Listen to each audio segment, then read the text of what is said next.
Assalamualaikum Anda semua. Semoga Anda dalam hukum Newton itu kita bedakan jadi tiga.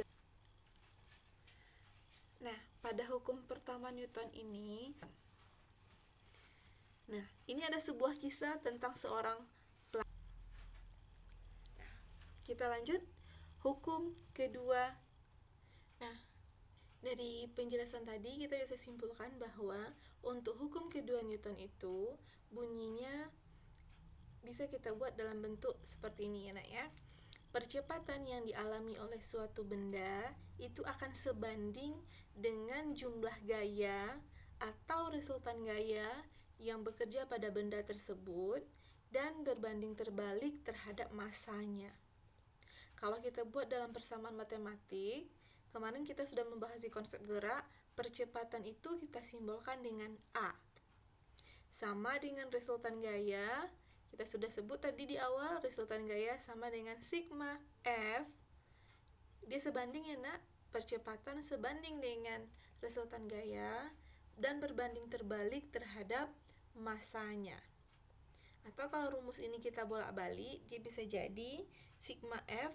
Ini kalau yang ditanya sigma F diketahui M dan A, maka rumusnya sigma F sama dengan M kali A. Atau kalau ditanya massa, berarti sigma F per M.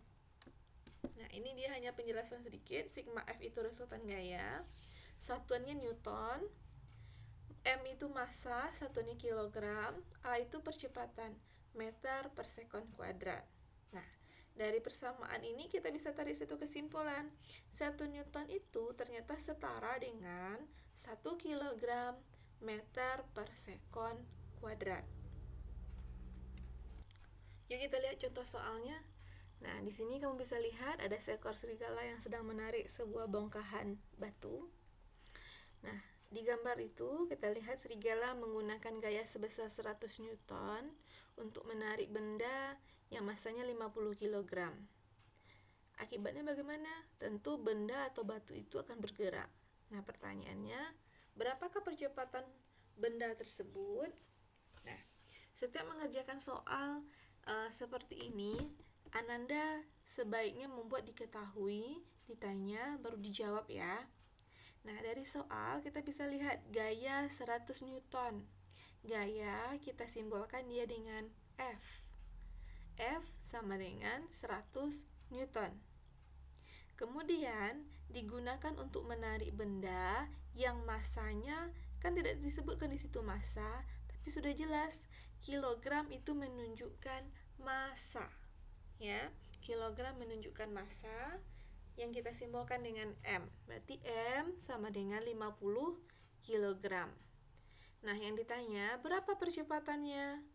Percepatan kita simbolkan dengan A. Nah, baru kita jawab ya.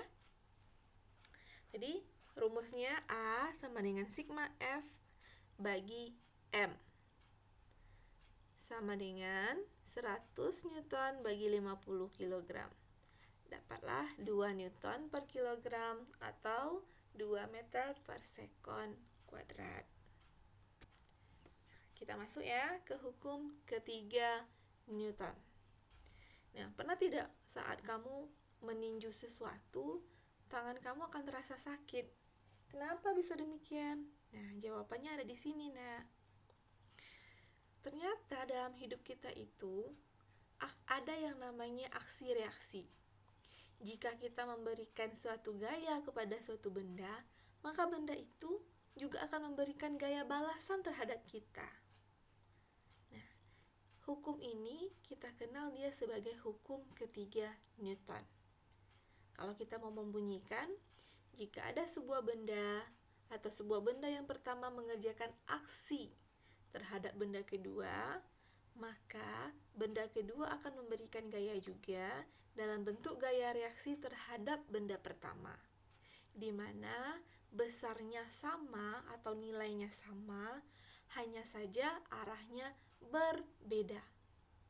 Nah, kamu lihat gambar ini, ada seseorang yang memanah, maka dia akan menarik busur panahnya ke belakang.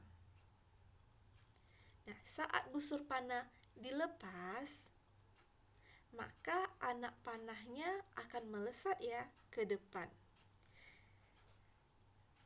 Aksinya, kamu menarik busur panah, akibatnya bagaimana? Panah melesat ke depan. Nah, anak panah yang melesat ke depan itu merupakan reaksi dari penarikan busur panah tadi. Secara matematis, hukum ketiga Newton itu dibuat persamaannya F aksi sama dengan min F reaksi. Nah, kenapa ada tanda min di situ? Tanda min atau tanda negatif itu menunjukkan bahwa kedua gaya itu punya arah yang berlawanan. Nah, ini ada beberapa catatan yang perlu kamu pahami untuk membedakan hukum pertama Newton dengan hukum ketiga Newton. Pasangan aksi-reaksi itu muncul jika dua benda berinteraksi. Jadi harus ada dua bendanya ya, Nak. Kalau di contoh yang tadi ada busur panah sama anak panahnya yang ditarik oleh si pemanah. Nah, kemudian aksi dan reaksi itu bekerja pada dua benda yang berbeda. Ya, pada dua benda yang berbeda. Kemudian, aksi dan reaksi itu nilainya sama besar, tapi arahnya berlawanan.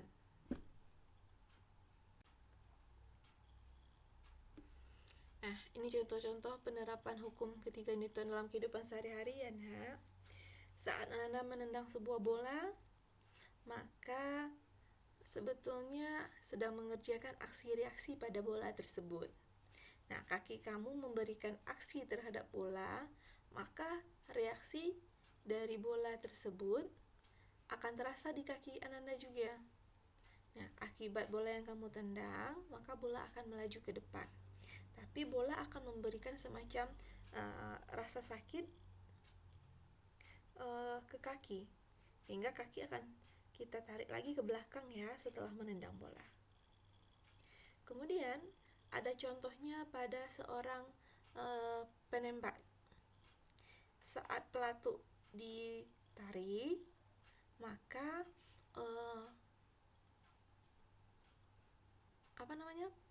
pistolnya itu akan mendorong bahu Ananda ke belakang.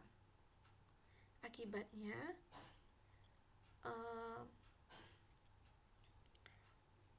peluru akan terdorong ke bagian depan.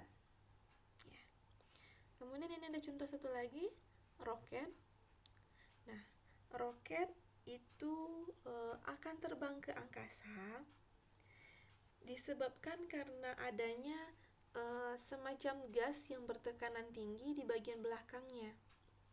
Nah, karena aksi dari tekanan gas tersebut di bagian belakangnya, maka jet itu akan terdorong ke bagian depan.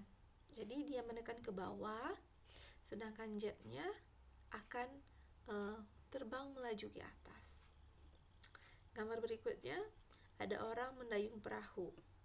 Nah, perahu didayung ke belakang, tapi malah perahunya meluncur ke depan. Nah, ini adalah contoh beberapa penerapan hukum ketiga Newton. Nah, mungkin ini materi kita terkait hukum Newton. Semoga Anda bisa mengerjakan latihan kuisnya dengan baik dan benar ya, Nak. Selamat belajar.